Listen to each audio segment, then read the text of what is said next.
نحمده ونصلي على رسوله الكريم اما بعد فاعوذ بالله من الشيطان الرجيم بسم الله الرحمن الرحيم رب اشرح لي صدري ويسر لي امري واحلل عقدة من لساني يفقهوا قولي۔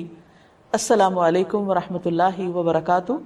ناظرین، آخری عشرے کی ایک خاص خصوصیت یہ ہے کہ اس میں ایک ایسی رات ہے جو 1000 مہینوں سے زیادہ بہتر ہے، یعنی اس رات کا عمل 1000 مہینوں کی عبادت سے زیادہ بہترین عمل ہے۔ یعنی ایک شخص اگر 1000 مہینے عبادت کرتا رہے اور دوسری طرف اس کو اگر یہ رات نصیب ہو جائے تو اس کی خوش قسمتی کے کیا کہنے، کیونکہ اس ایک رات میں وہ جو کچھ کرے گا وہ اس کی اس ساری عبادت سے زیادہ افضل ہوگا۔ قرآن مجید میں اللہ سبحانہ وتعالی نے ایک پوری سورت اس رات کے بارے میں نازل فرمائی ہے، سورۃ القدر۔ اللہ تعالیٰ فرماتے ہیں انا انزلناہ فی لیلۃ القدر، بے شک ہم نے اس کو یعنی قرآن مجید کو لیلۃ القدر میں اتارا۔ وما ادراک ما لیلۃ القدر، اور تم کیا جانو کہ لیلۃ القدر ہے کیا؟ لیلۃ القدر خیر من الف شہر، لیلۃ القدر 1000 مہینوں سے زیادہ بہتر ہے۔ گویا اس رات کی فضیلت اس بنا پر بھی ہے کہ اس میں قرآن مجید نازل کیا گیا۔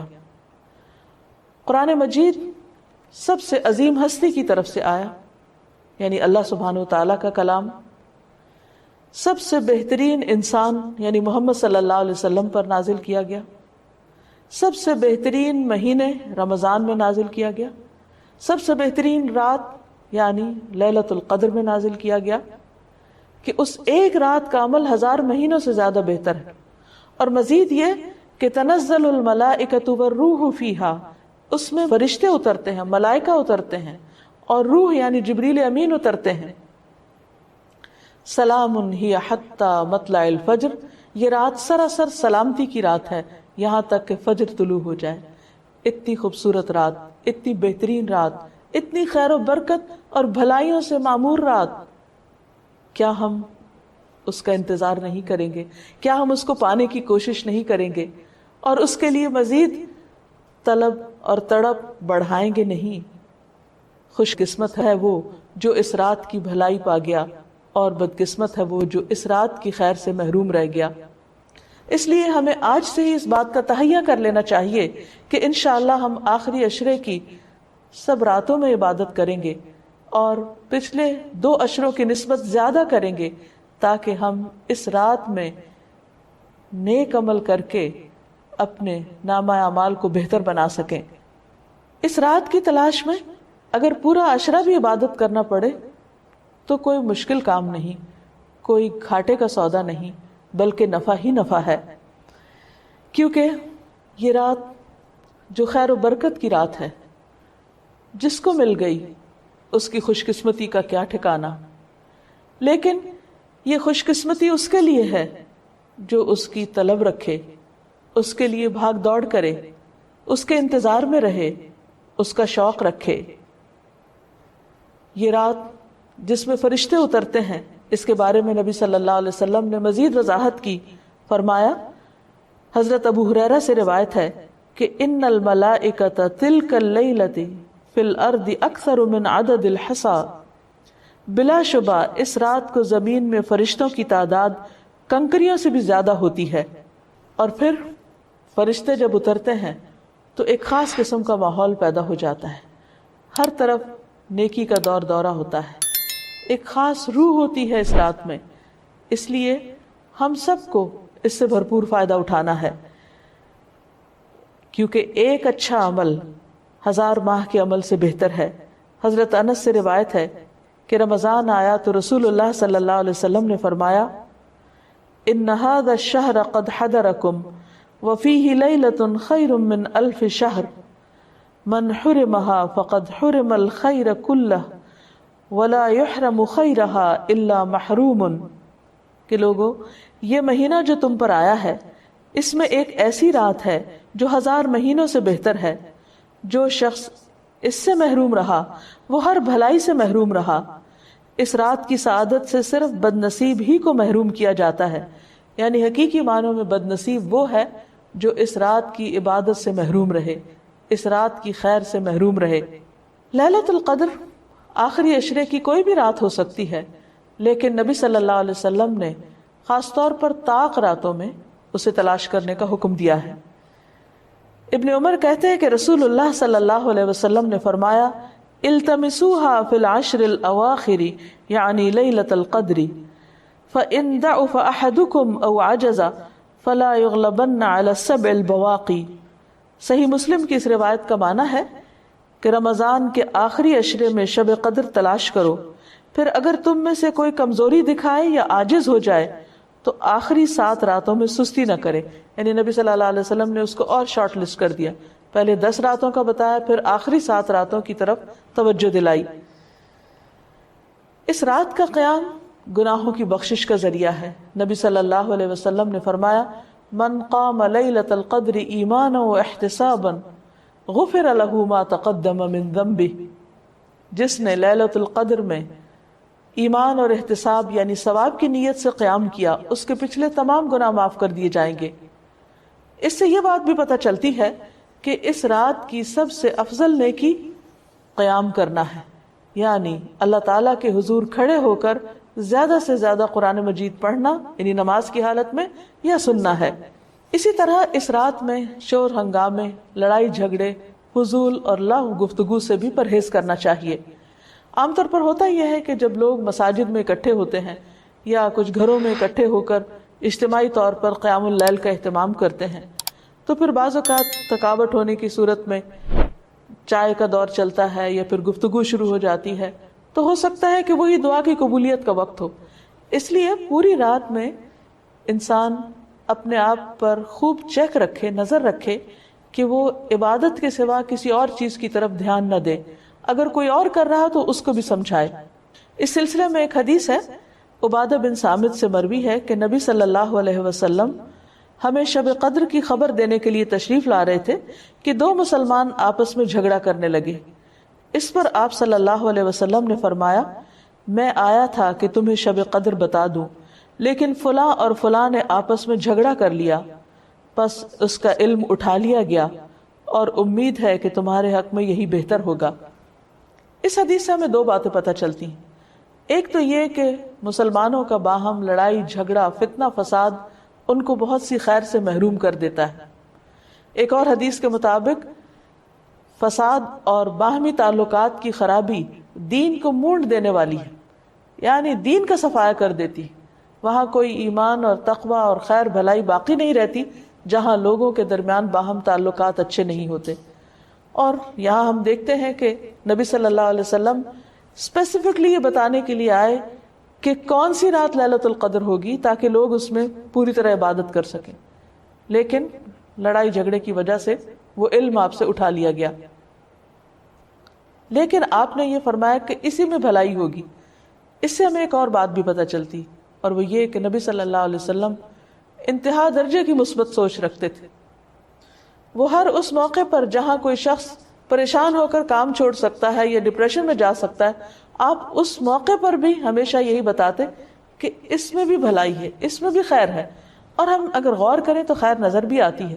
وہ یہ کہ اگر ہمیں یہ پتا ہوتا کہ فلاں ایک رات لیلۃ القدر ہے، مثلا بعض لوگ جیسے کہتے ہیں 27ویں کی رات یا کوئی اور رات، تو پھر ہم صرف عبادت اسی رات میں کرتے۔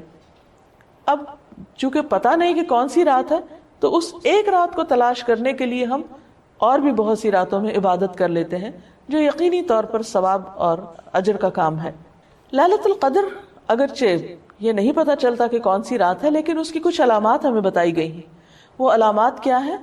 احادیث کی روشنی میں دیکھیے، نبی صلی اللہ علیہ وسلم نے فرمایا، شب قدر کی صبح کو سورج کے بلند ہونے تک اس کی شعاع نہیں ہوتی، وہ ایسے ہوتا ہے جیسے تھالی، یعنی سورج نظر تو آتا ہے لیکن اس کی شعائیں نہیں نظر آتی، یعنی سورج کا رنگ ایک طرح سے مختلف ہوتا ہے۔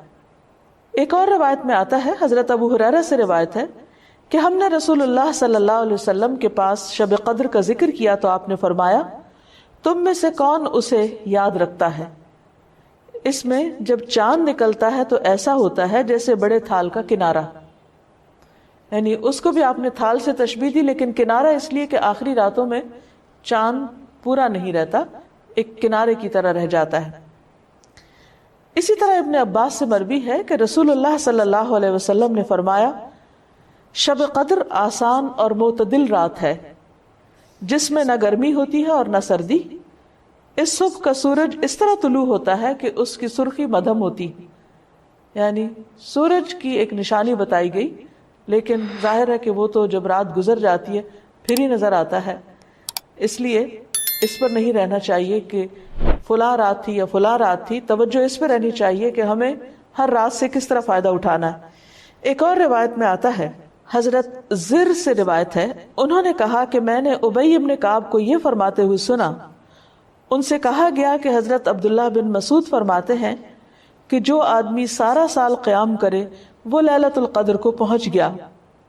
حضرت ابی فرمانے لگے کہ اللہ کی قسم جس کے سوا کوئی معبود نہیں، وہ شب قدر رمضان میں ہے۔ وہ یقین کے ساتھ قسم کھاتے ہیں، اللہ کی قسم بے شک میں جانتا ہوں وہ کون سی رات ہے۔ یہ وہی رات ہے جس میں اللہ کے رسول صلی اللہ علیہ وسلم نے ہمیں قیام کا حکم دیا۔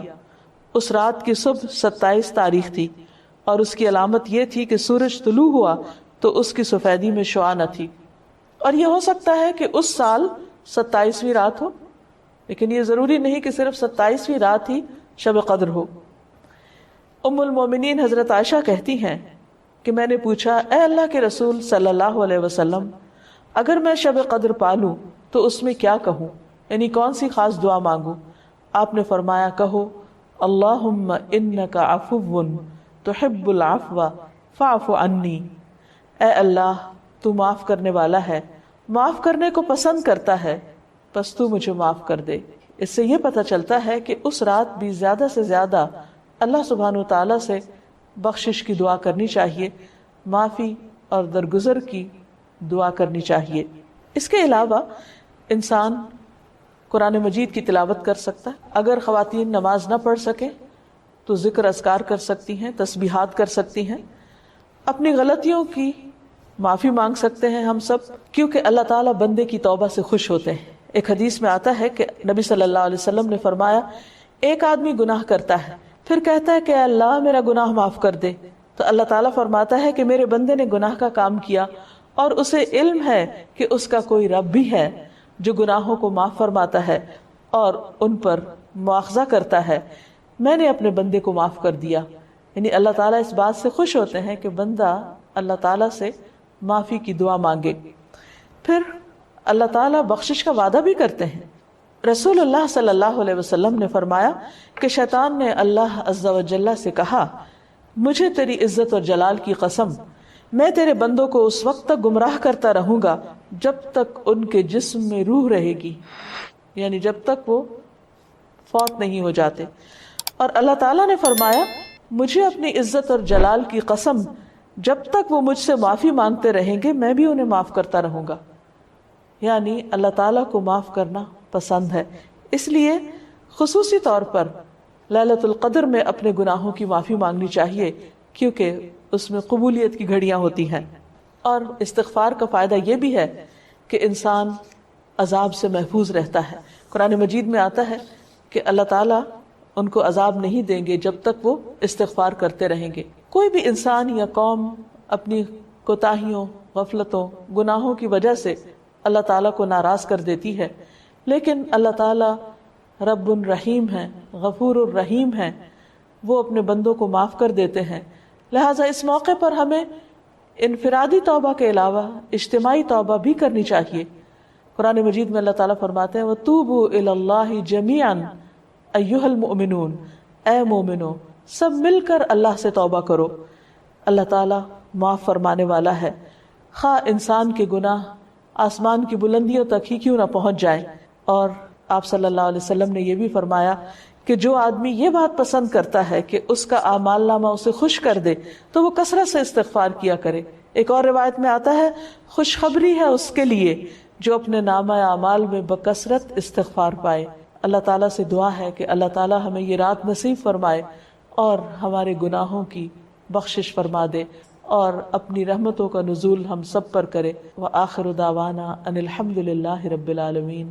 السلام علیکم ورحمۃ اللہ وبرکاتہ۔ اللہ تعالیٰ سب کو نصیب کرے اور سب کی دعائیں بھی قبول کرے، عبادات قبول فرمائے۔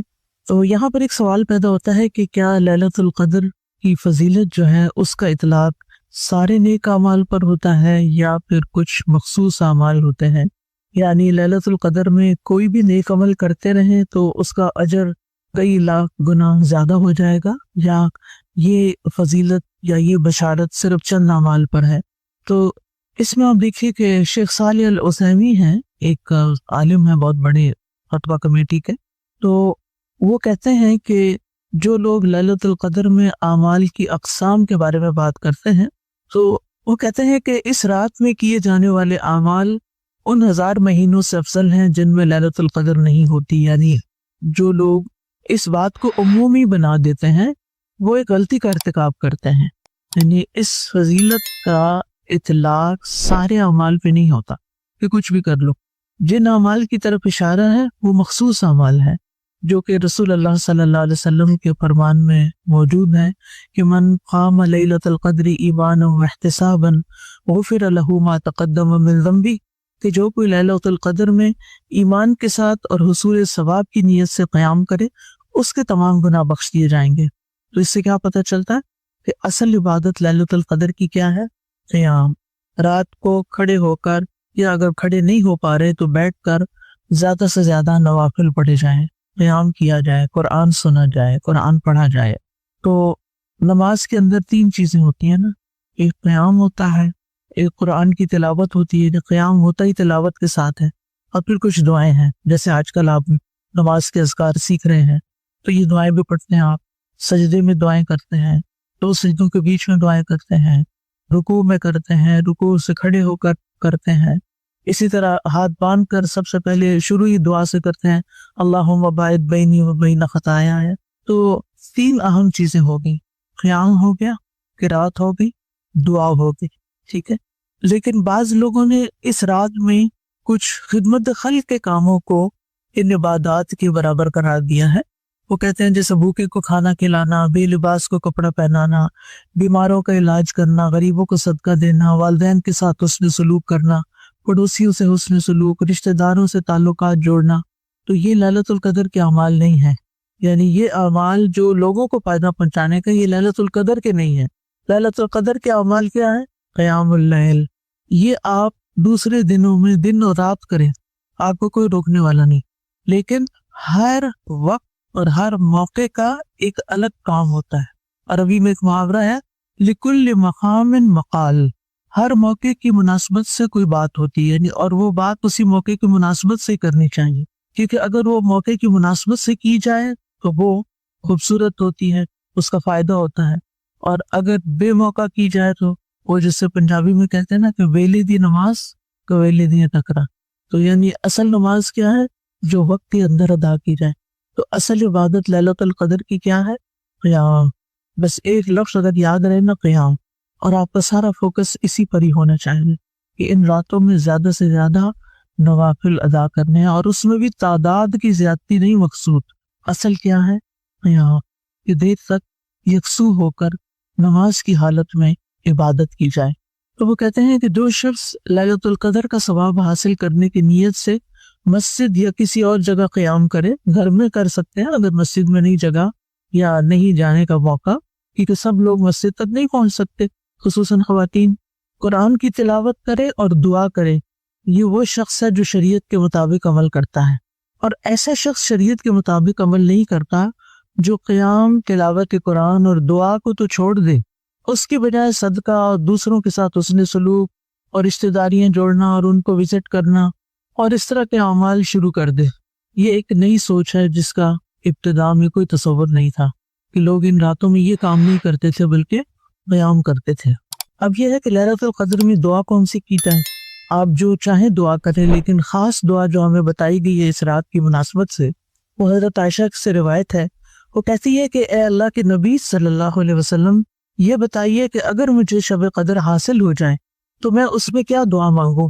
نبی صلی اللہ علیہ وسلم نے فرمایا تم یہ دعا مانگو، اللہم انک عفو تحب العفو فاعف عنی، اے اللہ تو خوب معاف کرنے والا ہے، معاف کرنے کو پسند کرتا ہے، یعنی خود بھی معاف کرتا ہے بہت زیادہ، اور بندوں سے بھی کیا پسند کرتا ہے کہ وہ ایک دوسرے کو معاف کر دیں، لہٰذا مجھے معاف کر دے۔ تو اس میں آپ دیکھیے کہ اگر ہم چاہتے ہیں کہ ان راتوں میں ہماری معافی ہو جائے تو ہمیں بھی اپنے دل سے دوسروں کو معاف کر دینا چاہیے۔ ابن رجب کہتے ہیں آخری عشرے میں تمام تر نیکیوں کو بخوبی بجا لانے کے ساتھ لیلۃ القدر میں خصوصی طور پر اللہ سے عفو درگزر طلب کرنے کو اس لیے کہا گیا ہے کیونکہ اعلیٰ مرتبت لوگ نیکیاں کرنے کے بعد ان پر اترانے کی بجائے یہی سمجھتے ہیں کہ ہم تو اللہ کا کچھ بھی حق ادا نہیں کر سکے، یعنی ساری عبادت کر کے بھی وہ کیا سمجھتے ہیں کہ ہم نے ابھی کچھ نہیں کیا، چنانچہ وہ ایک گناہگار اور قصوروار شخص کی مانند اللہ سے درگزر کا سوال کرتے ہیں کہ اللہ تو بس معافی کر دے ہمیں، ہم تیرا حق ادا نہیں کر سکتے، اور عبادت کا حق تو ادا ہو ہی نہیں سکتا، تیری نعمتوں کا شکر بھی ادا نہیں ہو سکتا، تو اس لیے ہم نے جو بھی ٹوٹی پھوٹی عبادت کی تو اسے قبول کر لے، اور جو ہم نہیں کر سکے تو ہمیں معاف کر دے۔ اس سے نہ پھر انسان کے دل میں دو چیزیں پیدا نہیں ہوتی، ایک تکبر پیدا نہیں ہوتا اور دوسرے گلٹ نہیں رہتا۔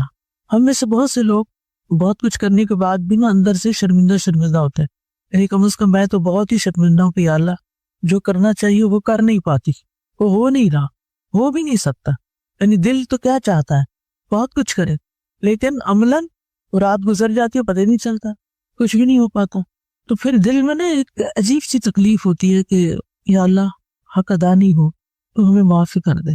اس لیے دونوں اعتبار سے معافی مانگنے کی ضرورت ہے۔ اگر یہ احساس ہو گیا کہ بہت کچھ کر لیا تب بھی معافی مانگ لیں، اور اگر یہ احساس ہو گیا کہ کچھ نہیں کیا تب بھی معافی مانگ لیں، اللہ سبحانہ تعالیٰ ہم سے قبول کر لے۔ تو اس لیے دل لگا کے محبت سے یہ دعا کثرت سے کرتے رہیں۔ دعائیں تو ساری دعائیں ہیں، ساری اچھی، لیکن اگر ہمیں معافی مل گئی تو سمجھے سب کچھ مل گیا۔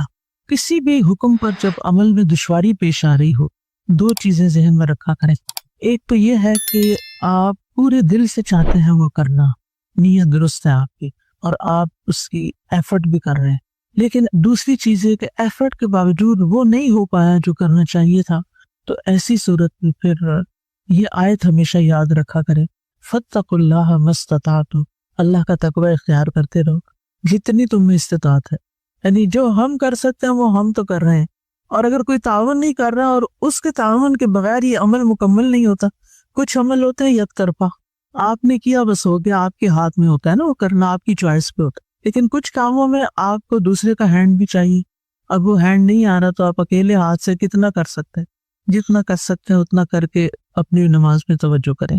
فاتقوا اللہ ما استطعتم، جو استطاعت ہے وہ کر لی، اللہ تعالیٰ اسی کو قبول کرے گا۔ اللہ تعالیٰ بہتر جانتا ہے کہ آپ کی استطاعت کیا ہے کیا نہیں، اللہ کے ساتھ سچے ہو، اور جب آپ کے دل میں ہوتا ہے نا کہ اللہ کو تو پتا ہے نا، اور باقی جینوئن بات ہے اور جینوئن ریزن سے میں سجدہ نہیں کر رہی، نہ کہ سستی کے مارے، تو وہ پھر اللہ کو پتا اور معاملہ اللہ کے ساتھ ہے، پھر دل میں گلٹ نہیں ہونا چاہیے، بس درگزر کی درخواست کرتے رہنا چاہیے۔ آج کل یہ ٹرینڈ چل پڑا ہے کہ 27 کو نکاح کرنا ہے، یعنی ہم نے عبادت کے مواقع کو بھی اپنی دنیاوی جو چیزیں ہیں ان کے لیے مخصوص کر لیے۔ اب جیسے کچھ لوگوں نے یہ رکھا ہوا کہ ہم نے حرم میں ہی جا کے نکاح کرنا، اچھی بات ہے، لیکن اگر موقع ہے شادی کرنے کا، بچوں کی شادی کرے، اپنا فرض ادا کریں، اب کب آپ کو ویزا ملتا ہے، کب آپ حرم جاتے ہیں، اگر کوئی مجبوری ہو تو ٹھیک ہے، لیکن وہاں جا کے نکاح کرنے کا زیادہ ثواب کوئی نہیں ہونا۔ اگر آپ اپنے گھر میں بھی بیٹھ کے کر لیں گے نا اور صحیح سنت کے مطابق کریں گے اور اسراف اور فضول خرچی سے بچیں گے تو اس کا ثواب زیادہ ہے۔ تو کیا نبی صلی اللہ علیہ وسلم نے ایسا کوئی اہتمام کیا تھا 27 کو نکاح کرنا ہے یا حرم میں جا کے کرنا ہے یا بیت المقدس میں جا کے کرنا ہے؟ یہ ہم نے اپنے اوپر ایکسٹرا بوجھ لاد لیے، اور پھر ہوتا گیا ایک بندہ کرتا ہے نا بغیر دلیل کے، دوسرے صرف اور صرف اس کی اندھا دھند تقلید شروع کر دیتے، پیروی شروع کر دیتے، اور یہ نہیں دیکھتے کہ اتنی قیمتی رات جس کے لمحے کی عبادت جو ہے وہ ہزاروں سال کی عبادت میں بھاری ہے، اس کو چھوڑ کے اور شغل میں لگ جاتے ہیں، اور برکت حاصل کرنے کے خود ساختہ طریقے ایجاد کیے ہوئے۔ اللہ تعالیٰ سب پر رحم کرے۔ لیلۃ القدر کے بارے میں سوال ہے کہ لیلۃ القدر باقی رہتی ہے مطلع الفجر تک، تو طلوع فجر جو ہے وہ وقت ہے جب فجر کی نماز کا وقت شروع ہو جاتا ہے، یعنی جب فجر کی خوب پھوٹ جاتی ہے، یعنی جو ہی فجر کی اذان ہوئی تو وہ رات ختم ہو گئی، فجر شروع ہو گئی۔ اب یہ حتی مطلع الفجر، طلوع فجر تک ہے اس کا وقت۔ لیلۃ القدر میں عبادت گزشتہ گناہوں کی مغفرت کا باعث ہے۔ عن ابی ہریرہ ان رسول اللہ صلی اللہ علیہ وسلم قال من قام لیلۃ القدر ایمانا واحتسابا غفر له ما تقدم من ذنبه متفق علیہ۔ حضرت ابو ہریرہ رضی اللہ عنہ سے روایت ہے کہ نبی اکرم صلی اللہ علیہ وسلم نے فرمایا، جس نے لیلۃ القدر میں ایمان کے ساتھ ثواب کی نیت سے قیام کیا، یہ جو قیام کا لفظ ہے یہ قابل غور ہے، اس کے گزشتہ گناہ معاف کر دیے جاتے ہیں۔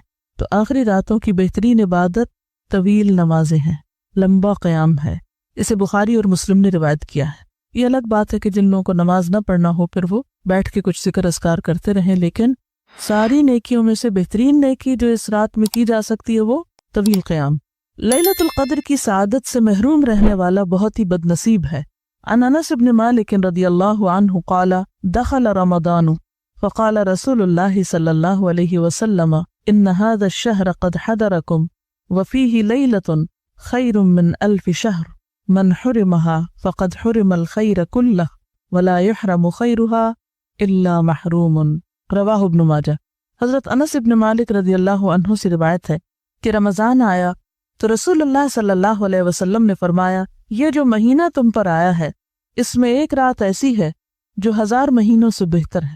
جو شخص اس کی سعادت حاصل کرنے سے محروم رہا وہ ہر بھلائی سے محروم رہا، یعنی جس نے یہ چانس مس کر دیا کہ ایک رات کی عبادت 1000 مہینوں کی عبادت سے بہتر، تو پھر اس نے کتنا بڑا موقع ضائع کیا، کتنا بڑا نقصان کیا۔ نیز فرمایا لیلۃ القدر کی سعادت سے صرف بد نصیب ہی محروم کیا جاتا ہے، یعنی جو قسمت والے ہیں وہ اس کو پا لیتے ہیں اور باقی محروم رہ جاتے ہیں۔ اور پاتا کون ہے؟ جو کوشش کرتا ہے، جو محنت کرتا ہے، جو طلب رکھتا ہے۔ لیلۃ القدر رمضان کے آخری عشرے کی طاق راتوں میں تلاش کرنی چاہیے۔ عن عائشہ رضی اللہ عنہا ان رسول اللہ صلی اللہ علیہ وسلم قال تحروا لیلۃ القدر فی الوتر من العشر الاواخر من رمضان، رواہ البخاری۔ حضرت عائشہ رضی اللہ عنہا سے روایت ہے کہ رسول اللہ صلی اللہ علیہ وسلم نے فرمایا، رمضان کے آخری عشرے کی طاق راتوں میں لیلۃ القدر کی تلاش کرو۔ اسے بخاری نے روایت کیا ہے۔ تو اس سے کیا پتہ چلتا ہے کہ خاص طور پر طاق راتوں میں اہتمام کے ساتھ عبادت ہونی چاہیے اور صرف 27ویں پر ہی اکتفا نہیں کرنا چاہیے۔ رمضان کے آخری عشرے میں بہت زیادہ عبادت کرنی چاہیے۔ رمضان کے آخری عشرے میں اپنے اہل و عیال کو عبادت کے لیے خصوصی ترغیب دلانا مسنون ہے، یعنی صرف خود نہیں، بچوں کو، گھر والوں کو، اوروں کو بھی اس کی طرف توجہ دلائیں، جسے میں آپ کو توجہ دلا رہی ہوں۔ عن عائشہ رضی اللہ عنہا قالت کان النبی صلی اللہ علیہ وسلم یجتہد فی العشر الاواخر ما لا یجتہد فی غیرہ، رواہ ابن ماجہ۔ حضرت عائشہ رضی اللہ عنہا فرماتی ہیں کہ رمضان کے آخری عشرے میں نبی اکرم صلی اللہ علیہ وسلم باقی دنوں کی نسبت عبادت میں زیادہ کوشش فرماتے۔ اگر لفظی ترجمہ دیکھیں تو زیادہ فورسفل ہے۔ یجتہدو، کوشش کرتے، محنت کرتے، فی العشر الاواخر، آخری عشرے میں، ما لا، جو نہیں، یجتہدو، وہ کوشش کرتے تھے، فی غیرہ، اس کے سوا کسی اور میں، یعنی پورے سال کی عبادت ایک طرف اور اس آخری عشرے کی عبادت ایک طرف، یعنی اتنی زیادہ آپ کی توجہ اس عشرے میں عبادت کی طرف ہوتی تھی۔ عن عائشہ رضی اللہ عنہا قالت کان رسول اللہ صلی اللہ علیہ وسلم اذا دخل العشر شد مئزرہ واحیا لیلہ وایقظ اہلہ، متفق علیہ۔ حضرت عائشہ رضی اللہ عنہا فرماتی ہیں جب رمضان کے آخری 10 دن شروع ہوتے تو رسول اللہ صلی اللہ علیہ وسلم عبادت کے لیے کمر بستہ ہو جاتے، کمر باندھ لیتے، جیسے ہم کہتے ہیں نا کمر کس لو، راتوں کو جاگتے اور اپنے اہل و عیال کو بھی جگاتے، یعنی گھر والوں کو بھی ساتھ شریک کرتے۔ اسے بخاری اور مسلم نے روایت کیا ہے۔ آخری عشرے کی تمام راتوں میں جاگنے کی فرصت نہ پانے والوں کے لیے لیلۃ القدر کا بھرپور ثواب حاصل کرنے کے لیے 2 اہم احادیث، یعنی اگر کسی میں اتنی ہمت نہ ہو یا ایسی مصروفیت اور مجبوری ہو کہ پورا آخری عشرہ اعتکاف نہیں کر سکتے یا خاص عبادت نہیں کر سکتے، تو پھر وہ کیا کریں۔ عن ابی ذر رضی اللہ عنہ قال قال رسول اللہ صلی اللہ علیہ وسلم انہ من قام مع الامام حتی ینصرف کتب له قیام لیلۃ، رواہ الترمذی۔ حضرت ابو ذر رضی اللہ عنہ کہتے ہیں رسول اللہ صلی اللہ علیہ وسلم نے فرمایا جس نے رمضان میں امام کے واپس ہونے تک امام کے ساتھ قیام کیا یعنی باجماعت تراویح ادا کی، اس کے لیے ساری رات قیام کا ثواب لکھا جائے گا۔ اس سے ترمذی نے روایت کیا ہے۔ عن عثمان بن عفان رضی اللہ عنہ قال سمعت رسول اللہ صلی اللہ علیہ وسلم یقول من صلی العشاء فی جماعت فکأنما قام نصف اللیل ومن صلی الصبح فی جماعت فکأنما صلی اللیل کلہ، رواہ مسلم۔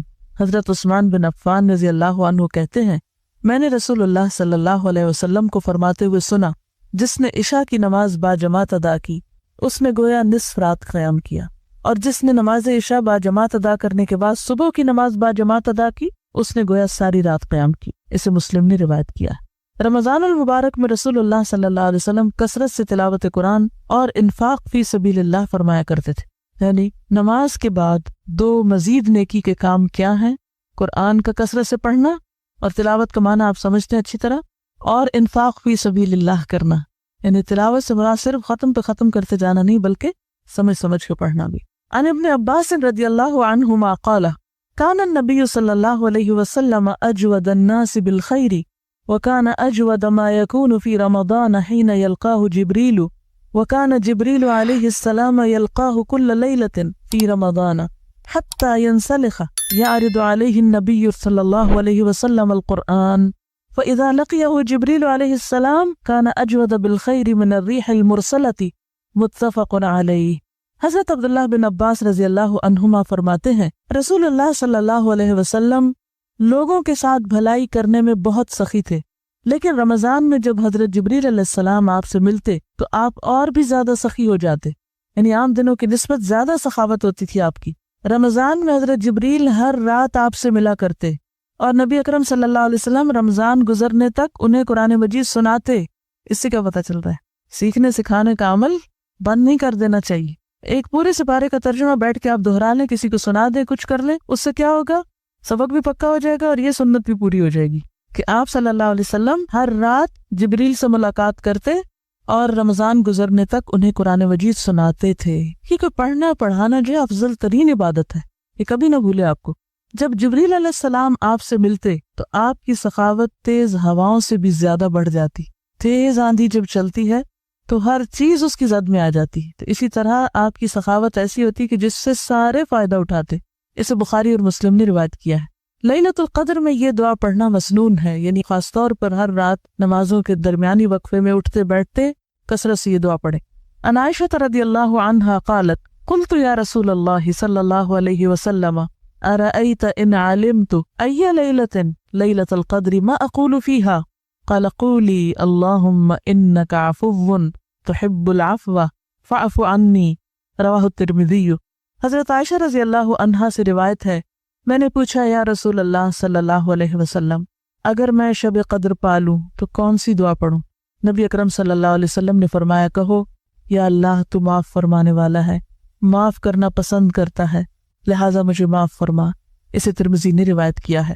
اور اس میں آپ دیکھیے کہ جیسے افضل ترین عبادت اگرچہ لمبی نماز ہے یا پھر یہ کہ باجماعت تراویح ہے، لیکن بعض اوقات ایسا ہوتا ہے انسان تھک بھی جاتا ہے، یعنی کہ کھڑے ہو کے آپ نے طویل نماز پڑھی، پھر آپ بیٹھ گیا، بیٹھ کے کیا پڑھیں؟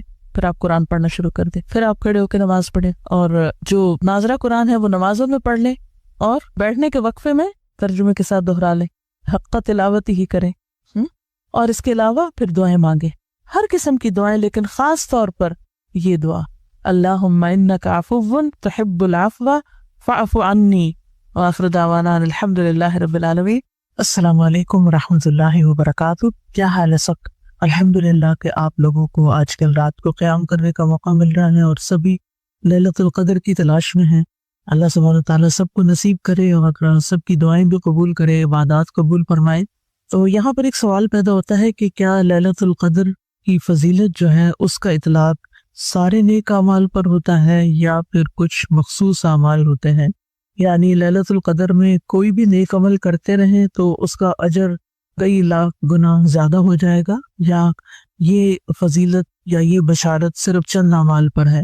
تو اس میں آپ دیکھیے کہ شیخ صالح العثیمین ہیں، ایک عالم ہیں بہت بڑے فتویٰ کمیٹی کے، تو وہ کہتے ہیں کہ جو لوگ لیلۃ القدر میں اعمال کی اقسام کے بارے میں بات کرتے ہیں تو وہ کہتے ہیں کہ اس رات میں کیے جانے والے اعمال ان 1000 مہینوں سے افضل ہیں جن میں لیلۃ القدر نہیں ہوتی. یعنی جو لوگ اس بات کو عمومی بنا دیتے ہیں وہ ایک غلطی کا ارتکاب کرتے ہیں. یعنی اس فضیلت کا اطلاق سارے اعمال پہ نہیں ہوتا کہ کچھ بھی کر لو. جن اعمال کی طرف اشارہ ہے وہ مخصوص اعمال ہے جو کہ رسول اللہ صلی اللہ علیہ وسلم کے فرمان میں موجود ہے کہ من قام لیلۃ القدر ایمانا واحتسابا غفر له ما تقدم من ذنبه، کہ جو کوئی لیلۃ القدر میں ایمان کے ساتھ اور حصول ثواب کی نیت سے قیام کرے اس کے تمام گناہ بخش دیے جائیں گے. تو اس سے کیا پتہ چلتا ہے کہ اصل عبادت لیلۃ القدر کی کیا ہے؟ قیام. رات کو کھڑے ہو کر یا اگر کھڑے نہیں ہو پا رہے تو بیٹھ کر زیادہ سے زیادہ نوافل پڑھے جائیں، قیام کیا جائے، قرآن سنا جائے، قرآن پڑھا جائے.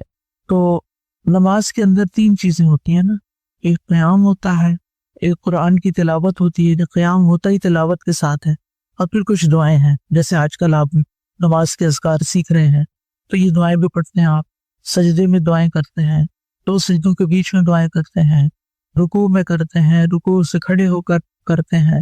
اسی طرح ہاتھ باندھ کر سب سے پہلے شروع ہی دعا سے کرتے ہیں اللہم باعث بینی و بین خطایا. تو 3 اہم چیزیں ہو گئی، قیام ہو گیا، قرات ہو گئی، دعا ہو گئی. ٹھیک ہے. لیکن بعض لوگوں نے اس رات میں کچھ خدمت خلق کے کاموں کو ان عبادات کے برابر قرار دیا ہے. وہ کہتے ہیں جیسے بھوکے کو کھانا کھلانا، بے لباس کو کپڑا پہنانا، بیماروں کا علاج کرنا، غریبوں کو صدقہ دینا، والدین کے ساتھ حسن سلوک کرنا، پڑوسیوں سے حسن سلوک، رشتہ داروں سے تعلقات جوڑنا. تو یہ لیلۃ القدر کے اعمال نہیں ہیں. یعنی یہ اعمال جو لوگوں کو فائدہ پہنچانے کا، یہ لیلۃ القدر کے نہیں ہیں. لیلۃ القدر کے اعمال کیا ہیں؟ قیام اللیل. یہ آپ دوسرے دنوں میں دن اور رات کریں، آپ کو کوئی روکنے والا نہیں. لیکن ہر وقت اور ہر موقع کا ایک الگ کام ہوتا ہے. عربی میں ایک محاورہ ہے لِكُلِّ مَقَامٍ مَقَال. ہر موقع کی مناسبت سے کوئی بات ہوتی ہے، یعنی اور وہ بات اسی موقع کی مناسبت سے کرنی چاہیے، کیونکہ اگر وہ موقع کی مناسبت سے کی جائے تو وہ خوبصورت ہوتی ہے، اس کا فائدہ ہوتا ہے. اور اگر بے موقع کی جائے تو وہ جس سے پنجابی میں کہتے ہیں نا کہ ویلے دی نماز کویلے دی ٹکرا. تو یعنی اصل نماز کیا ہے؟ جو وقت کے اندر ادا کی جائے. تو اصل عبادت لیلۃ القدر کی کیا ہے؟ قیام. بس ایک لفظ اگر یاد رہے نا، قیام، اور آپ کا سارا فوکس اسی پر ہی ہونا چاہیے کہ ان راتوں میں زیادہ سے زیادہ نوافل ادا کرنے ہیں، اور اس میں بھی تعداد کی زیادتی نہیں مقصود. اصل کیا ہے؟ قیام، کہ دیر تک یکسو ہو کر نماز کی حالت میں عبادت کی جائے. تو وہ کہتے ہیں کہ جو شخص لیلۃ القدر کا ثواب حاصل کرنے کی نیت سے مسجد یا کسی اور جگہ قیام کرے، گھر میں کر سکتے ہیں اگر مسجد میں نہیں جگہ یا نہیں جانے کا موقع، کیونکہ سب لوگ مسجد تک نہیں پہنچ سکتے، خصوصاً خواتین. قرآن کی تلاوت کرے اور دعا کرے. یہ وہ شخص ہے جو شریعت کے مطابق عمل کرتا ہے. اور ایسا شخص شریعت کے مطابق عمل نہیں کرتا جو قیام، تلاوت قرآن اور دعا کو تو چھوڑ دے، اس کی بجائے صدقہ اور دوسروں کے ساتھ حسن سلوک اور رشتہ داریاں جوڑنا اور ان کو وزٹ کرنا اور اس طرح کے اعمال شروع کر دے. یہ ایک نئی سوچ ہے جس کا ابتدا میں کوئی تصور نہیں تھا کہ لوگ ان راتوں میں یہ کام نہیں کرتے تھے بلکہ قیام کرتے تھے. اب یہ ہے کہ لیلۃ القدر میں دعا کون سی کی جائے؟ آپ جو چاہیں دعا کریں، لیکن خاص دعا جو ہمیں بتائی گئی ہے اس رات کی مناسبت سے، وہ حضرت عائشہ سے روایت ہے. وہ کہتی ہے کہ اے اللہ کے نبی صلی اللہ علیہ وسلم، یہ بتائیے کہ اگر مجھے شب قدر حاصل ہو جائے تو میں اس میں کیا دعا مانگوں؟ نبی صلی اللہ علیہ وسلم نے فرمایا تم یہ دعا مانگو اللہم انک عفو تحب العفو فاعف عنی. اے اللہ تو خوب معاف کرنے والا ہے، معاف کرنے کو پسند کرتا ہے. یعنی خود بھی معاف کرتا ہے بہت زیادہ، اور بندوں سے بھی کیا پسند کرتا ہے کہ وہ ایک دوسرے کو معاف کر دیں، لہٰذا مجھے معاف کر دے. تو اس میں آپ دیکھیے کہ اگر ہم چاہتے ہیں کہ ان راتوں میں ہماری معافی ہو جائے تو ہمیں بھی اپنے دل سے دوسروں کو معاف کر دینا چاہیے. ابن رجب کہتے ہیں آخری عشرے میں تمام تر نیکیوں کو بخوبی بجا لانے کے ساتھ لیلۃ القدر میں خصوصی طور پر اللہ سے عفو درگزر طلب کرنے کو اس لیے کہا گیا ہے کیونکہ اعلیٰ مرتبت لوگ نیکیاں کرنے کے بعد ان پر اترانے کی بجائے یہی سمجھتے ہیں کہ ہم تو اللہ کا کچھ بھی حق ادا نہیں کر سکے. یعنی ساری عبادت کر کے بھی وہ کیا سمجھتے ہیں کہ ہم نے ابھی کچھ نہیں کیا، چنانچہ وہ ایک گناہگار اور قصوروار شخص کی مانند اللہ سے درگزر کا سوال کرتے ہیں کہ اللہ تو بس معافی کر دے ہمیں، ہم تیرا حق ادا نہیں کر سکتے، اور عبادت کا حق تو ادا ہو ہی نہیں سکتا، تیری نعمتوں کا شکر بھی ادا نہیں ہو سکتا، تو اس لیے ہم نے جو بھی ٹوٹی پھوٹی عبادت کی تو اسے قبول کر لے، اور جو ہم نہیں کر سکے تو ہمیں معاف کر دے۔ اس سے نہ پھر انسان کے دل میں دو چیزیں پیدا نہیں ہوتی، ایک تکبر پیدا نہیں ہوتا اور دوسرے گلٹ نہیں رہتا۔ ہم میں سے بہت سے لوگ بہت کچھ کرنے کے بعد بھی نا اندر سے شرمندہ ہوتے ہیں، یعنی کم از کم میں تو بہت ہی شرمندہ ہوں کہ یا اللہ جو کرنا چاہیے وہ کر نہیں پاتی، وہ ہو نہیں رہا، ہو بھی نہیں سکتا، یعنی دل تو کیا چاہتا ہے بہت کچھ کرے، لیکن عملاً رات گزر جاتی ہے پتہ ہی نہیں چلتا، کچھ بھی نہیں ہو پاتا، تو پھر دل میں نا ایک عجیب سی تکلیف ہوتی ہے کہ یا اللہ حق ادا نہیں ہو تو ہمیں معافی کر دے۔ اس لیے دونوں اعتبار سے معافی مانگنے کی ضرورت ہے۔ اگر یہ احساس ہو گیا ہے کہ بہت کچھ کر لیا تب بھی معافی مانگ لیں، اور اگر یہ احساس ہو گیا کہ کچھ نہیں کیا تب بھی معافی مانگ لیں، اللہ سبحانہ تعالیٰ ہم سے قبول کر لے۔ تو اس لیے دل لگا کے محبت سے یہ دعا کثرت سے کرتے رہیں۔ دعائیں تو ساری دعائیں ہیں، ساری اچھی ہیں، لیکن اگر ہمیں معافی مل گئی تو سمجھے سب کچھ مل گیا۔ کسی بھی حکم پر جب عمل میں دشواری پیش آ رہی ہو، دو چیزیں ذہن میں رکھا کریں۔ ایک تو یہ ہے کہ آپ پورے دل سے چاہتے ہیں وہ کرنا، نیت درست ہے آپ کی اور آپ اس کی ایفرٹ بھی کر رہے ہیں، لیکن دوسری چیز ہے کہ ایفرٹ کے باوجود وہ نہیں ہو پایا جو کرنا چاہیے تھا، تو ایسی صورت میں پھر یہ آیت ہمیشہ یاد رکھا کریں، فاتقوا اللہ ما استطعتم، اللہ کا تقوی اختیار کرتے رہو جتنی تم میں استطاعت ہے، یعنی جو ہم کر سکتے ہیں وہ ہم تو کر رہے ہیں، اور اگر کوئی تعاون نہیں کر رہا اور اس کے تعاون کے بغیر یہ عمل مکمل نہیں ہوتا۔ کچھ عمل ہوتے ہیں یک طرفہ، آپ نے کیا بس ہو گیا، آپ کے ہاتھ میں ہوتا ہے نا وہ کرنا، آپ کی چوائس پہ ہوتا ہے، لیکن کچھ کاموں میں آپ کو دوسرے کا ہینڈ بھی چاہیے، اب وہ ہینڈ نہیں آ رہا تو آپ اکیلے ہاتھ سے کتنا کر سکتے ہیں، جتنا کر سکتے ہیں اتنا کر کے اپنی نماز میں توجہ کریں۔ فاتقوا اللہ ما استطعتم، جو استطاعت ہے وہ کر لی، اللہ تعالیٰ اسی کو قبول کرے گا۔ اللہ تعالیٰ بہتر جانتا ہے کہ آپ کی استطاعت کیا ہے کیا نہیں، اللہ کے ساتھ سچے ہو، اور جب آپ کے دل میں ہوتا ہے نا کہ اللہ کو تو پتا ہے نا، اور باقی جینوئن بات ہے اور جینوئن ریزن سے میں سجدہ نہیں کر رہی، نہ کہ سستی کے مارے، تو وہ پھر اللہ کو پتا اور معاملہ اللہ کے ساتھ ہے، پھر دل میں گلٹ نہیں ہونا چاہیے، بس درگزر کی درخواست کرتے رہنا چاہیے۔ آج کل یہ ٹرینڈ چل پڑا ہے کہ 27 کو نکاح کرنا ہے، یعنی ہم نے عبادت کے مواقع کو بھی اپنی دنیاوی جو چیزیں ہیں ان کے لیے مخصوص کر لیے۔ اب جیسے کچھ لوگوں نے یہ رکھا ہوا کہ ہم نے حرم میں ہی جا کے نکاح کرنا، اچھی بات ہے، لیکن اگر موقع ہے شادی کرنے کا، بچوں کی شادی کرے، اپنا فرض ادا کریں، اب کب آپ کو ویزا ملتا ہے، کب آپ حرم جاتے ہیں، اگر کوئی مجبوری ہو تو ٹھیک ہے، لیکن وہاں جا کے نکاح کرنے کا زیادہ ثواب کوئی نہیں ہونا۔ اگر آپ اپنے گھر میں بھی بیٹھ کے کر لیں گے نا اور صحیح سنت کے مطابق کریں گے اور اسراف اور فضول خرچی سے بچیں گے تو اس کا ثواب زیادہ ہے۔ تو کیا نبی صلی اللہ علیہ وسلم نے ایسا کوئی اہتمام کیا تھا 27 کو نکاح کرنا ہے یا حرم میں جا کے کرنا ہے یا بیت المقدس میں جا کے کرنا ہے؟ نہیں، یہ ہم نے اپنے اوپر ایکسٹرا بوجھ لاد لیے، اور پھر ہوتا گیا ایک بندہ کرتا ہے نا بغیر دلیل کے، دوسرے صرف اور صرف اس کی اندھا دھند تقلید شروع کر دیتے، پیروی شروع کر دیتے، اور یہ نہیں دیکھتے کہ اتنی قیمتی رات جس کے لمحے کی عبادت جو ہے وہ ہزاروں سال کی عبادت میں بھاری ہے، اس کو چھوڑ کے اور شغل میں لگ جاتے ہیں، اور برکت حاصل کرنے کے خود ساختہ طریقے ایجاد کیے ہوئے۔ اللہ تعالیٰ سب پر رحم کرے۔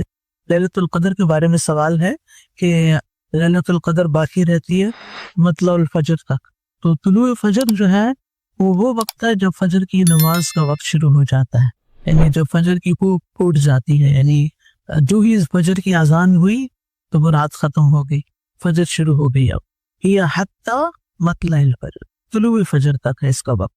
لیلۃ القدر میں عبادت گزشتہ گناہوں کی مغفرت کا باعث ہے۔ عن ابی ہریرہ ان رسول اللہ صلی اللہ علیہ وسلم قال من قام لیلۃ القدر ایمانا واحتسابا غفر له ما تقدم من ذنبه متفق علیہ۔ حضرت ابو ہریرہ رضی اللہ عنہ سے روایت ہے کہ نبی اکرم صلی اللہ علیہ وسلم نے فرمایا، جس نے لیلۃ القدر میں ایمان کے ساتھ ثواب کی نیت سے قیام کیا، یہ جو قیام کا لفظ ہے یہ قابل غور ہے، اس کے گزشتہ گناہ معاف کر دیے جاتے ہیں۔ تو آخری راتوں کی بہترین عبادت طویل نمازیں ہیں، لمبا قیام ہے، اسے بخاری اور مسلم نے روایت کیا ہے۔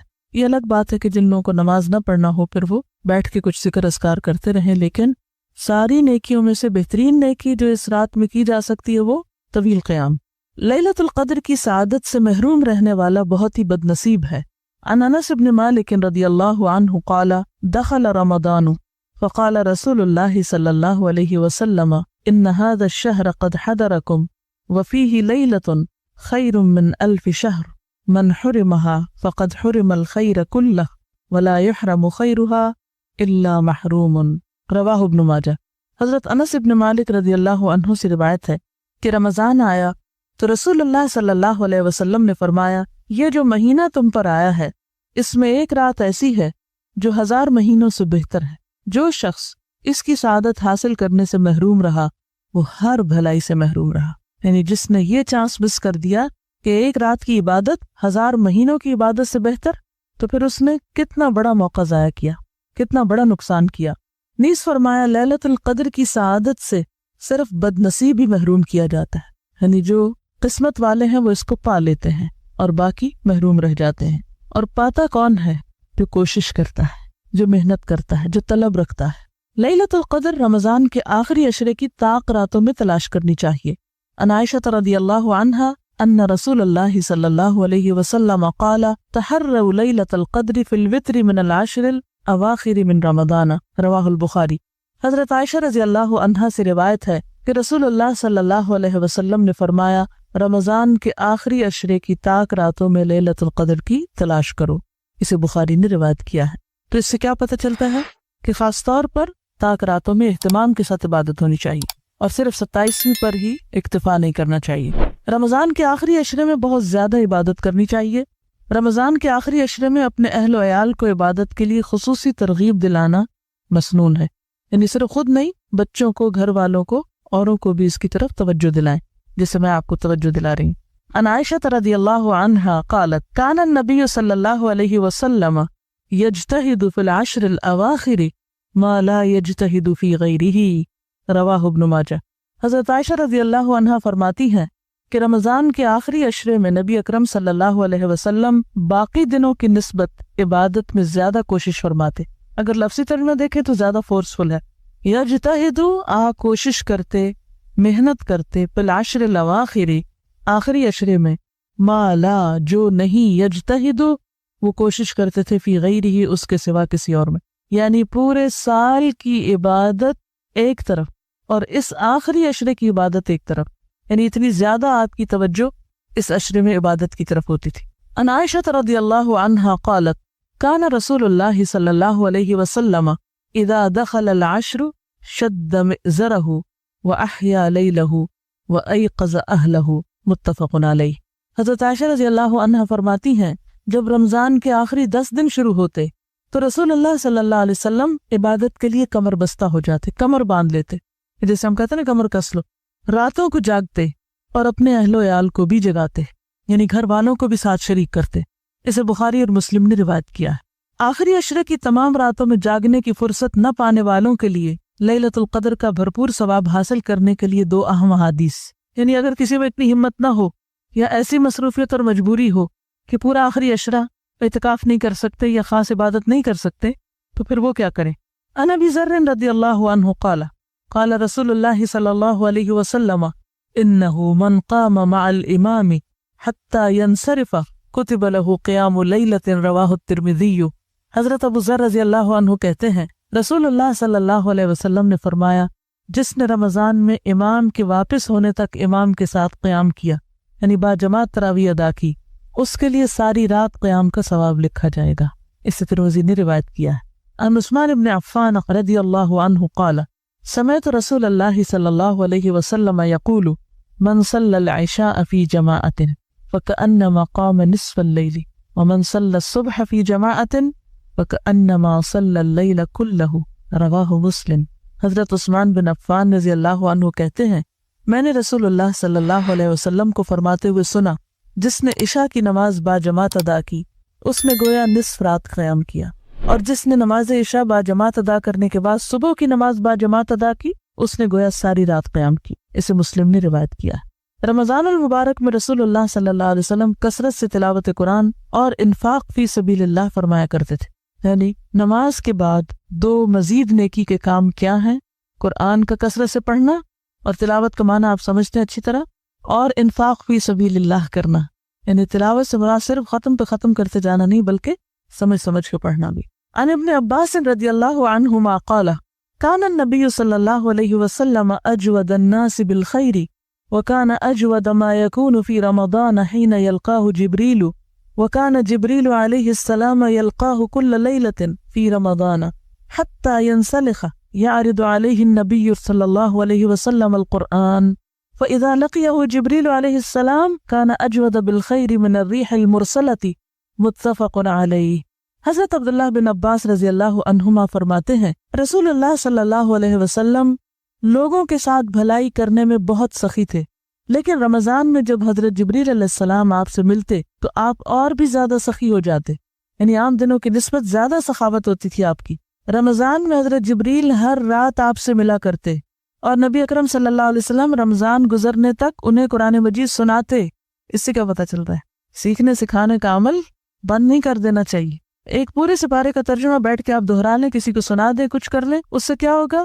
سبق بھی پکا ہو جائے گا اور یہ سنت بھی پوری ہو جائے گی کہ آپ صلی اللہ علیہ وسلم ہر رات جبریل سے ملاقات کرتے اور رمضان گزرنے تک انہیں قرآن مجید سناتے تھے، کیونکہ پڑھنا پڑھانا جو افضل ترین عبادت ہے، یہ کبھی نہ بھولے آپ کو۔ جب جبریل علیہ السلام آپ سے ملتے تو آپ کی سخاوت تیز ہواؤں سے بھی زیادہ بڑھ جاتی، تیز آندھی جب چلتی ہے تو ہر چیز اس کی زد میں آ جاتی ہے، تو اسی طرح آپ کی سخاوت ایسی ہوتی کہ جس سے سارے فائدہ اٹھاتے۔ اسے بخاری اور مسلم نے روایت کیا ہے۔ لیلۃ القدر میں یہ دعا پڑھنا مسنون ہے، یعنی خاص طور پر ہر رات نمازوں کے درمیانی وقفے میں اٹھتے بیٹھتے کثرت سے یہ دعا پڑھیں۔ عن عائشہ رضی اللہ عنہا قالت قلت یا رسول اللہ صلی اللہ علیہ وسلم ارأیت ان علمت ای لیلۃ لیلۃ القدر ما اقول فیہا قال قولی اللہم انک عفو تحب العفو فاعف عنی رواہ الترمذی۔ حضرت عائشہ رضی اللہ عنہا سے روایت ہے، میں نے پوچھا یا رسول اللہ صلی اللہ علیہ وسلم اگر میں شب قدر پالوں تو کون سی دعا پڑھوں؟ نبی اکرم صلی اللہ علیہ وسلم نے فرمایا کہو یا اللہ تو معاف فرمانے والا ہے، معاف کرنا پسند کرتا ہے، لہٰذا مجھے معاف فرما۔ اسے ترمذی نے روایت کیا ہے۔ اور اس میں آپ دیکھیے کہ جیسے افضل ترین عبادت اگرچہ لمبی نماز ہے یا پھر یہ کہ باجماعت تراویح ہے، لیکن بعض اوقات ایسا ہوتا ہے انسان تھک بھی جاتا ہے، یعنی کہ کھڑے ہو کے آپ نے طویل نماز پڑھی، پھر آپ بیٹھ گیا، بیٹھ کے کیا پڑھے؟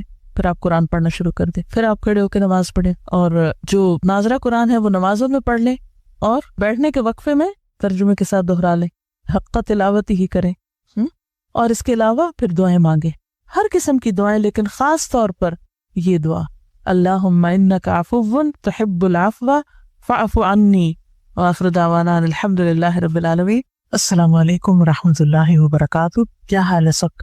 الحمدللہ کہ آپ لوگوں کو آج کل رات کو قیام کرنے کا موقع مل رہا ہے اور سبھی لیلۃ القدر کی تلاش میں ہیں۔ اللہ سبحانہ وتعالیٰ سب کو نصیب کرے اور سب کی دعائیں بھی قبول کرے، عبادات قبول فرمائے۔ تو یہاں پر ایک سوال پیدا ہوتا ہے کہ کیا لیلۃ القدر کی فضیلت جو ہے اس کا اطلاق سارے نیک اعمال پر ہوتا ہے یا پھر کچھ مخصوص اعمال ہوتے ہیں؟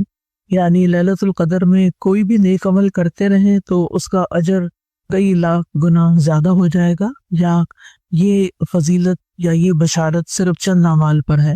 تو اس میں آپ دیکھیے کہ شیخ صالح العثیمی ہیں، ایک عالم ہیں بہت بڑے فتویٰ کمیٹی کے، تو وہ کہتے ہیں کہ جو لوگ لیلۃ القدر میں اعمال کی اقسام کے بارے میں بات کرتے ہیں تو وہ کہتے ہیں کہ اس رات میں کیے جانے والے اعمال ان 1000 مہینوں سے افضل ہیں جن میں لیلۃ القدر نہیں ہوتی۔ یعنی جو لوگ اس بات کو عمومی بنا دیتے ہیں وہ ایک غلطی کا ارتکاب کرتے ہیں، یعنی اس فضیلت کا اطلاق سارے اعمال پہ نہیں ہوتا کہ کچھ بھی کر لو۔ جن اعمال کی طرف اشارہ ہے وہ مخصوص اعمال ہیں جو کہ رسول اللہ صلی اللہ علیہ وسلم کے فرمان میں موجود ہیں کہ من قام لیلۃ القدر ایمانا واحتسابا غفر له ما تقدم من ذنبہ، کہ جو کوئی لیلۃ القدر میں ایمان کے ساتھ اور حصول ثواب کی نیت سے قیام کرے اس کے تمام گناہ بخش دیے جائیں گے۔ تو اس سے کیا پتہ چلتا ہے کہ اصل عبادت لیلۃ القدر کی کیا ہے؟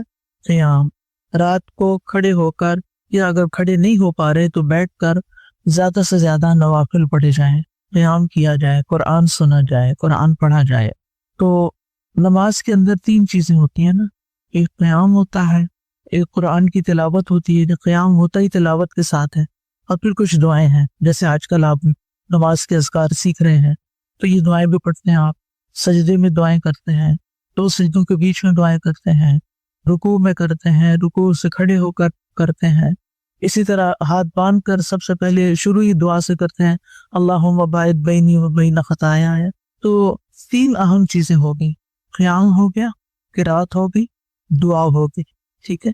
لیکن بعض لوگوں نے اس رات میں کچھ خدمت خلق کے کاموں کو ان عبادات کے برابر قرار دیا ہے۔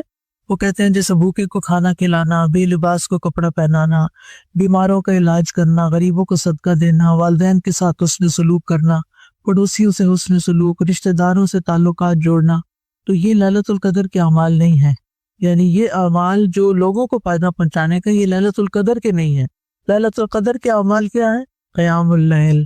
یہ آپ دوسرے دنوں میں دن اور رات کریں، آپ کو کوئی روکنے والا نہیں، لیکن ہر وقت اور ہر موقع کا ایک الگ کام ہوتا ہے۔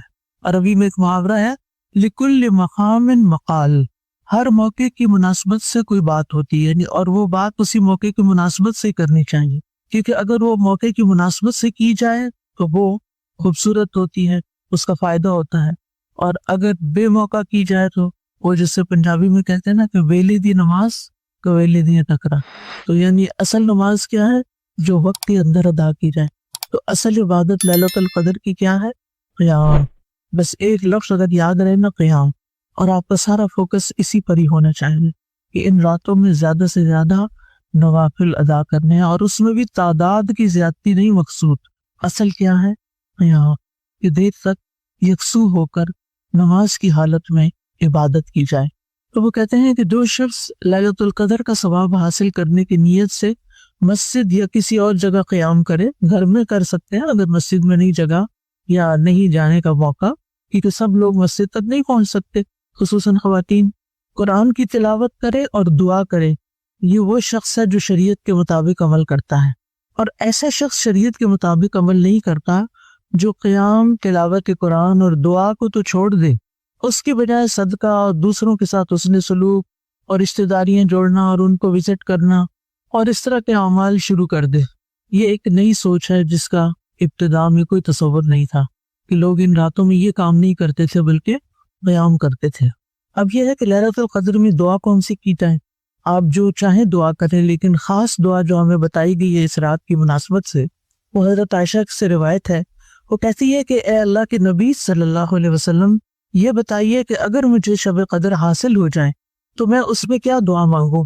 نبی صلی اللہ علیہ وسلم نے فرمایا تم یہ دعا مانگو، اللہم انک عفو تحب العفو فاعف عنی، اے اللہ تو خوب معاف کرنے والا ہے، معاف کرنے کو پسند کرتا ہے، یعنی خود بھی معاف کرتا ہے بہت زیادہ، اور بندوں سے بھی کیا پسند کرتا ہے کہ وہ ایک دوسرے کو معاف کر دیں، لہٰذا مجھے معاف کر دے۔ تو اس میں آپ دیکھیے کہ اگر ہم چاہتے ہیں کہ ان راتوں میں ہماری معافی ہو جائے تو ہمیں بھی اپنے دل سے دوسروں کو معاف کر دینا چاہیے۔ ابن رجب کہتے ہیں آخری عشرے میں تمام تر نیکیوں کو بخوبی بجا لانے کے ساتھ لیلۃ القدر میں خصوصی طور پر اللہ سے عفو درگزر طلب کرنے کو اس لیے کہا گیا ہے کیونکہ اعلیٰ مرتبت لوگ نیکیاں کرنے کے بعد ان پر اترانے کی بجائے یہی سمجھتے ہیں کہ ہم تو اللہ کا کچھ بھی حق ادا نہیں کر سکے، یعنی ساری عبادت کر کے بھی وہ کیا سمجھتے ہیں کہ ہم نے ابھی کچھ نہیں کیا، چنانچہ وہ ایک گناہگار اور قصوروار شخص کی مانند اللہ سے درگزر کا سوال کرتے ہیں کہ اللہ تو بس معافی کر دے ہمیں، ہم تیرا حق ادا نہیں کر سکتے، اور عبادت کا حق تو ادا ہو ہی نہیں سکتا، تیری نعمتوں کا شکر بھی ادا نہیں ہو سکتا، تو اس لیے ہم نے جو بھی ٹوٹی پھوٹی عبادت کی تو اسے قبول کر لے، اور جو ہم نہیں کر سکے تو ہمیں معاف کر دے۔ اس سے نہ پھر انسان کے دل میں 2 چیزیں پیدا نہیں ہوتی، ایک تکبر پیدا نہیں ہوتا اور دوسرے گلٹ نہیں رہتا۔ ہم میں سے بہت سے لوگ بہت کچھ کرنے کے بعد بھی نا اندر سے شرمندہ ہوتے ہیں، یعنی کم از کم میں تو بہت ہی شرمندہ ہوں کہ یا اللہ جو کرنا چاہیے وہ کر نہیں پاتی، وہ ہو نہیں رہا، ہو بھی نہیں سکتا، یعنی دل تو کیا چاہتا ہے بہت کچھ کرے، لیکن عملاً رات گزر جاتی ہے، پتہ نہیں چلتا، کچھ بھی نہیں ہو پاتا.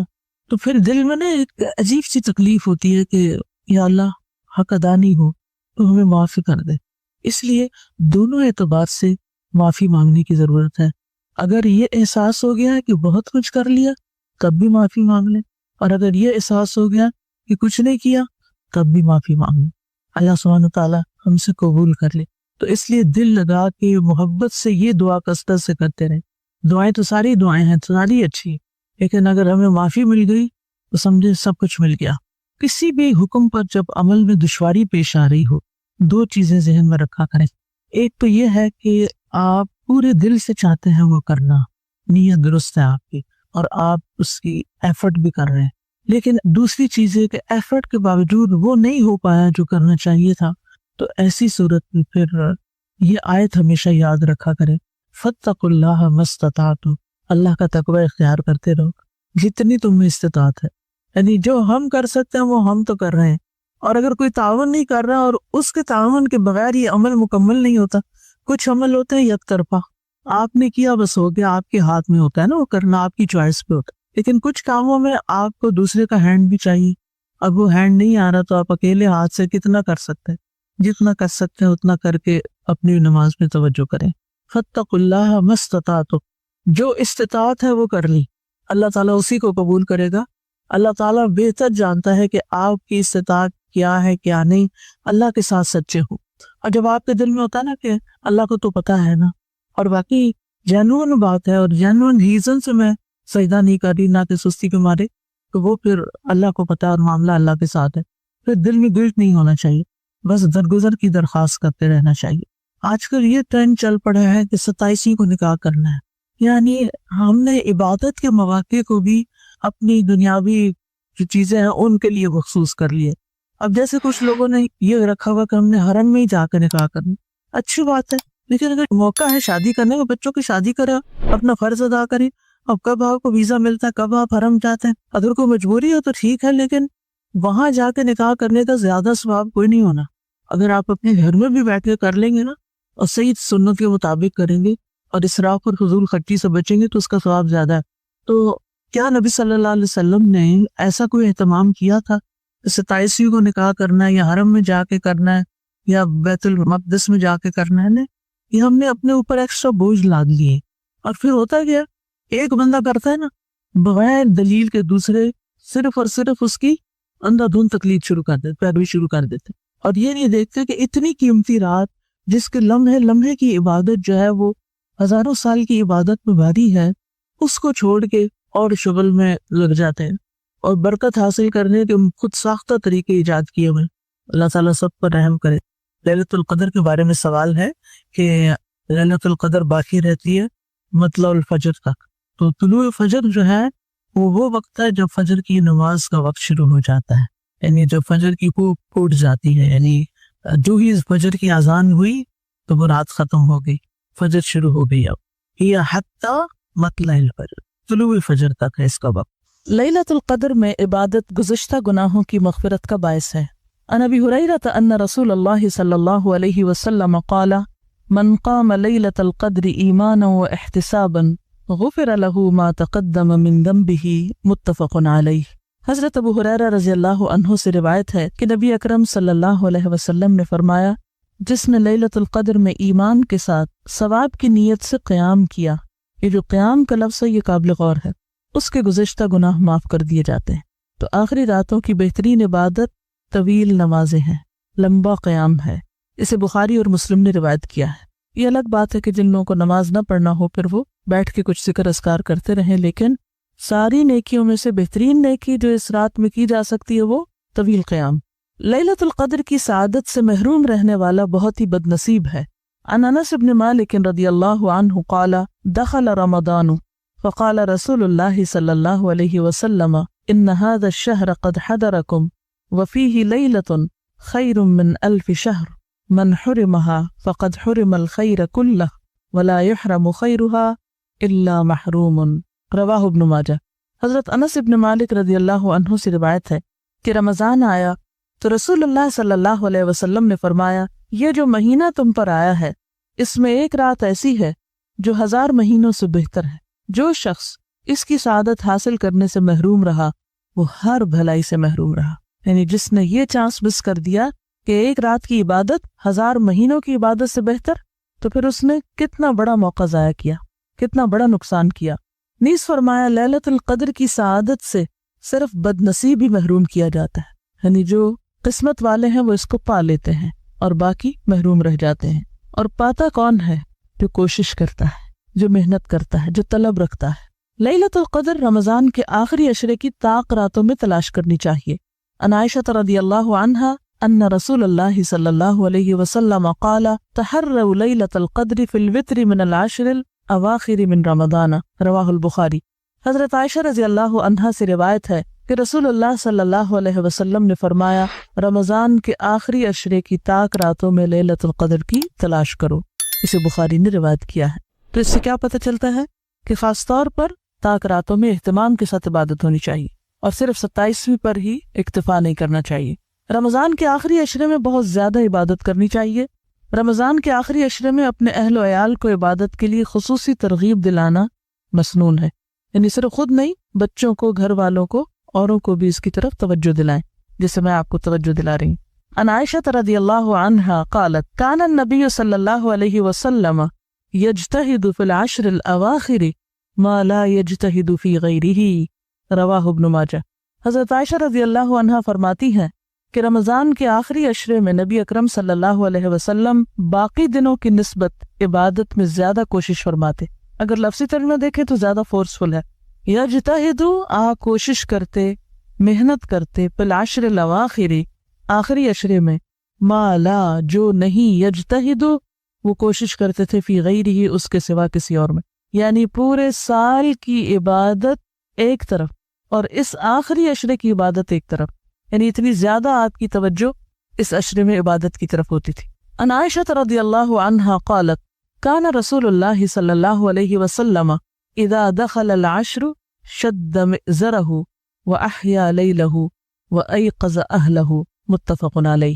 حضرت عائشہ رضی اللہ عنہا فرماتی ہیں جب رمضان کے آخری 10 دن شروع ہوتے تو رسول اللہ صلی اللہ علیہ وسلم عبادت کے لیے کمر بستہ ہو جاتے، کمر باندھ لیتے، جیسے ہم کہتے ہیں نا کمر کس لو، راتوں کو جاگتے اور اپنے اہل و عیال کو بھی جگاتے، یعنی گھر والوں کو بھی ساتھ شریک کرتے۔ اسے بخاری اور مسلم نے روایت کیا ہے۔ آخری عشرے کی تمام راتوں میں جاگنے کی فرصت نہ پانے والوں کے لیے لیلۃ القدر کا بھرپور ثواب حاصل کرنے کے لیے 2 اہم احادیث، یعنی اگر کسی میں اتنی ہمت نہ ہو یا ایسی مصروفیت اور مجبوری ہو کہ پورا آخری عشرہ اعتکاف نہیں کر سکتے یا خاص عبادت نہیں کر سکتے، تو پھر وہ کیا کریں۔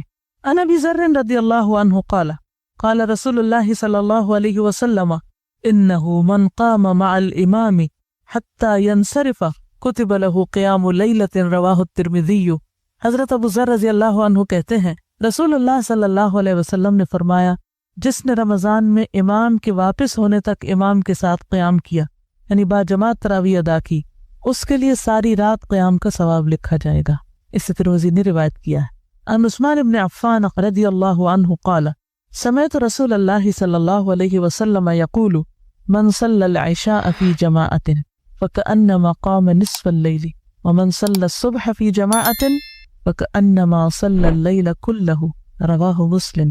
حضرت عثمان بن عفان رضی اللہ عنہ کہتے ہیں میں نے رسول اللہ صلی اللہ علیہ وسلم کو فرماتے ہوئے سنا جس نے عشاء کی نماز با جماعت ادا کی اس نے گویا نصف رات قیام کیا، اور جس نے نماز عشاء با جماعت ادا کرنے کے بعد صبح کی نماز با جماعت ادا کی اس نے گویا ساری رات قیام کی۔ اسے مسلم نے روایت کیا ہے۔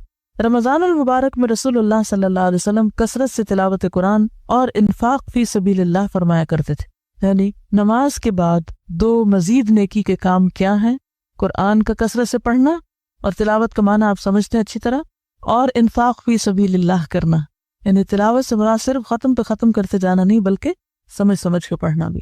عن ابن عباس رضی اللہ عنہما قال کان النبی صلی اللہ علیہ وسلم اجود الناس بالخیر وكان اجود ما يكون في رمضان حين يلقاه جبريل وكان جبريل عليه السلام يلقاه كل ليلة في رمضان حتى ينسلخ يعرض عليه النبي صلى الله عليه وسلم القرآن فإذا لقيه جبريل عليه السلام كان أجود بالخير من الريح المرسلة